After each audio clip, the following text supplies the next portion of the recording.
Most retirement conversations are about saving enough money, but today we're going to talk about the other side of that equation. What happens when you've saved, you're kind of there, and you still can't bring yourself in retirement to spend that money that you worked so hard for? It's really the surprisingly hard part of retirement that nobody talks about, but we're going to tackle it on today's show.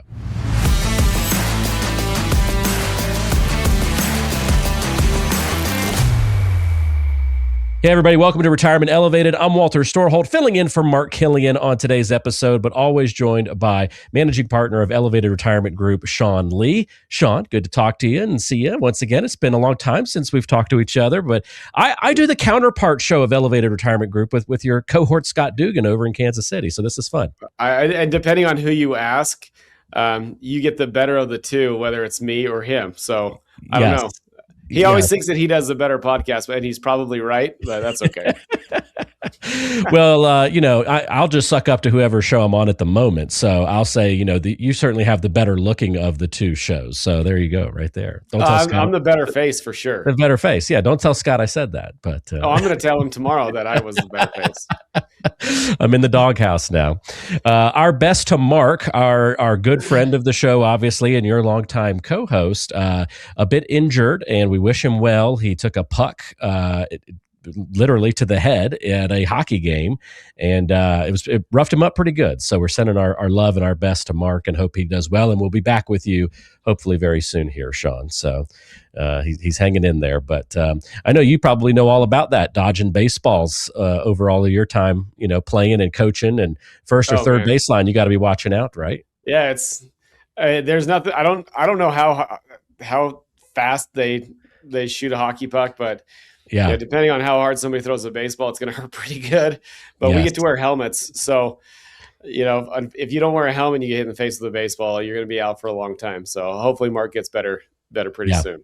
Yep, absolutely. Well, wishing our best to him. Let's tackle what we've got on the docket today, Sean, and we're talking about this hard part of retirement, which a lot of people don't recognize because you think it's all about saving, but some people really struggle to spend money in retirement. Through all your years of experience, why does that typically happen? It's pretty interesting. So we have this conversation a lot, actually, and it's almost like clients and families that we represent are looking for permission to spend their money. And, you go through your working years and what are you doing? You're putting your head down, you're saving as much as you can for as long as you can to hit this, this threshold of either it's a date or it's an asset saved or whatever it may be. But then you get to retirement or you get to the opportunity to be able to spend your money and you freeze. And the reason people usually freeze is that there's this big fear of running out. We don't know how long we're going to live. And if we had a crystal ball on how long each individual person would live, it would be really simple to plan, spend this much money, get this rate of return, die at this time, and you're going to be fine. But we don't know if you're going to live for 5 years, 2 years, 30 years in retirement. And so that unknown creates a little bit of fear, regardless of how healthy or how much you've saved. It's just that's the biggest deterrent and the biggest holdup for people retiring because they just don't know if they're going to have enough money for retirement.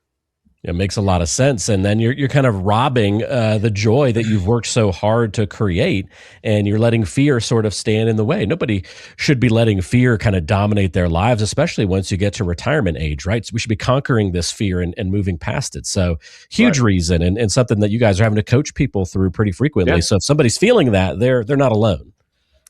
Most people aren't alone. And there's the misunderstanding of income. Like how do I create income? I've invested this way my entire life.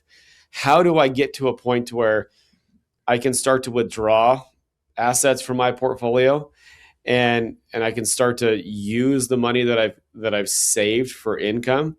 And here's the thing, like a lot of people think that can be unreliable. We're not sure because they're so used to the markets and they're so used to growth stocks or whatever it may be that they've invested in.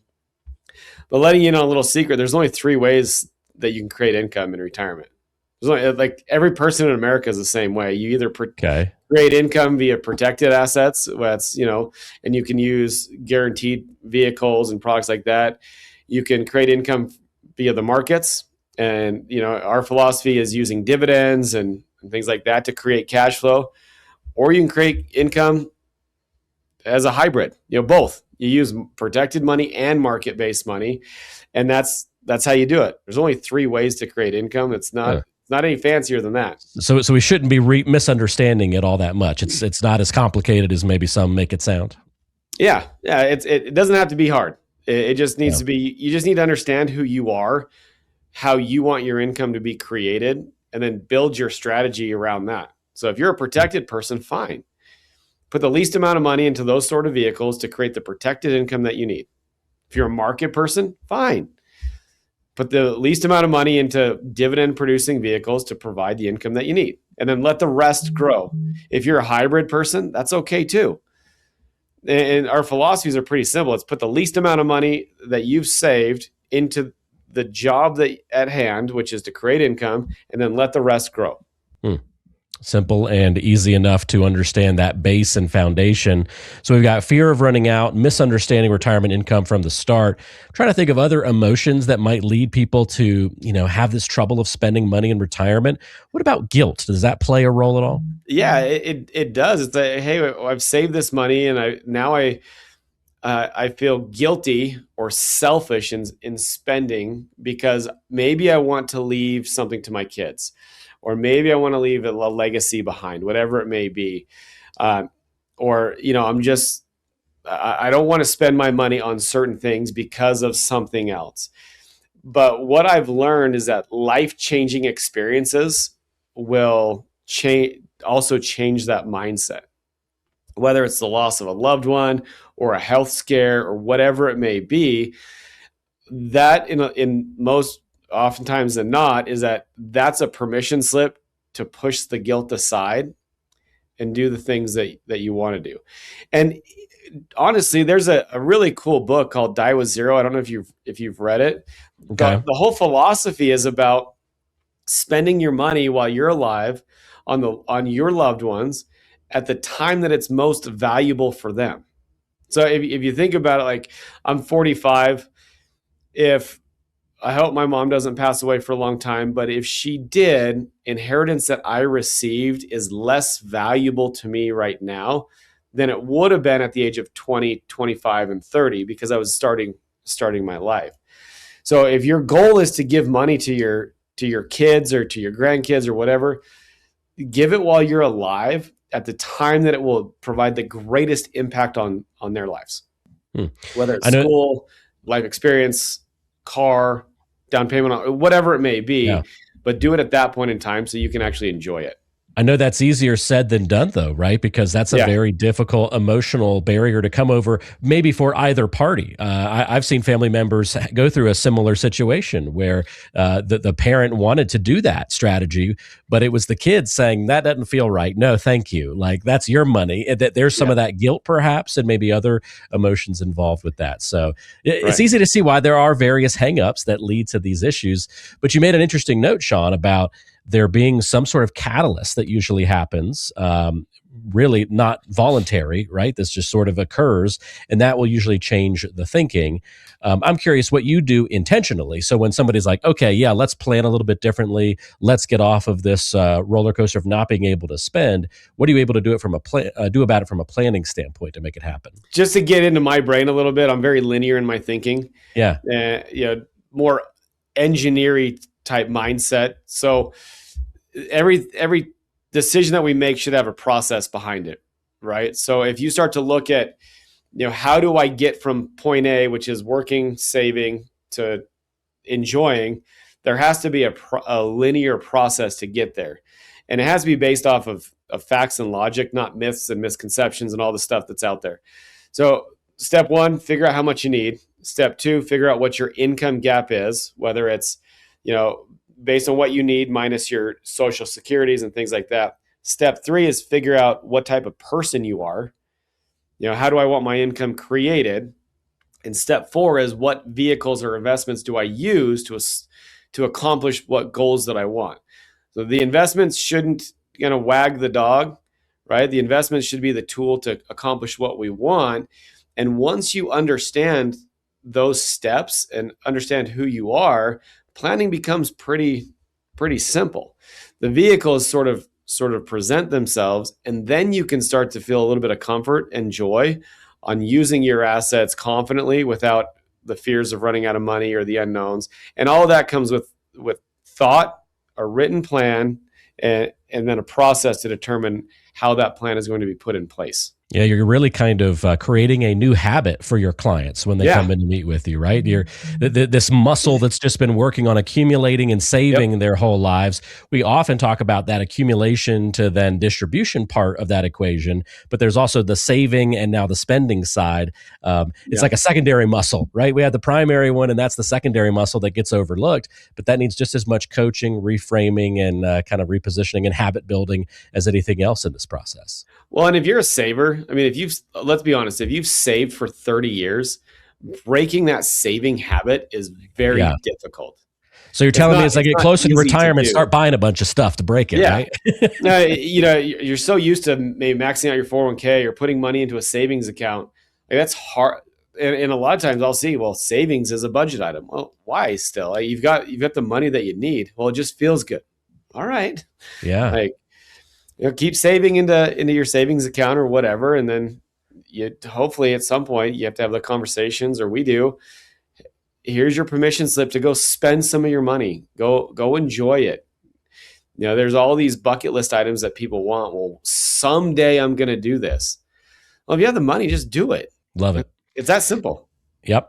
A lot of people, like you said the word a couple of times, are just looking for permission to spend. And that's where the plan comes in place, helps you get to that.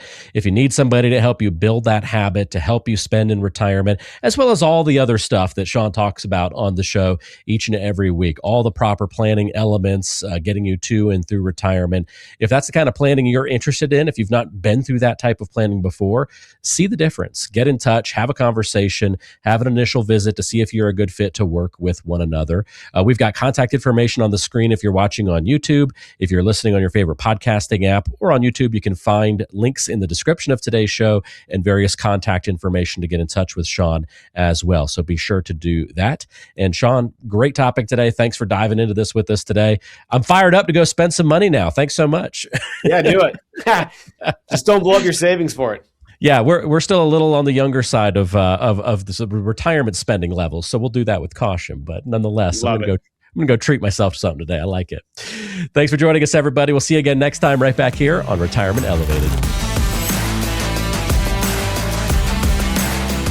This podcast has been prepared for educational and marketing purposes only. The information in this video is general in nature, does not constitute personalized investment advice, and does not provide a complete analysis of the subjects discussed. All investments involve risk, and different types of investments involve varying degrees of risk. There can be no assurance that any specific investment strategy will be profitable or suitable to you. Additionally, although information presented in this podcast is believed to be factual and up to date, we do not guarantee its accuracy. You should consult an attorney or tax professional regarding your specific legal or tax situation and should consult a professional advisor before implementing any of the strategies mentioned in this video. Investment advisory services are offered through Elevated Capital Advisors LLC, an SEC-registered investment advisor affiliated with Elevated Retirement Group LLC. Registration as an investment advisor does not constitute an endorsement of Elevated Capital Advisors LLC by securities regulators, nor does it indicate that the firm has attained a particular level of skill or ability. Insurance advice and products may be offered by a third-party insurance producer, which may be affiliated with Elevated Retirement Group LLC and Elevated Capital Advisors LLC. Walter Storholt, Marc Killian, and Third Wheel Media LLC are not clients of Elevated Capital Advisors. They receive cash compensation for their assistance in preparing and hosting this podcast, and for providing the endorsement contained in this podcast. Because Walter, Marc, and Third Wheel Media are compensated in connection with this podcast, they have a material conflict of interest in providing their endorsement.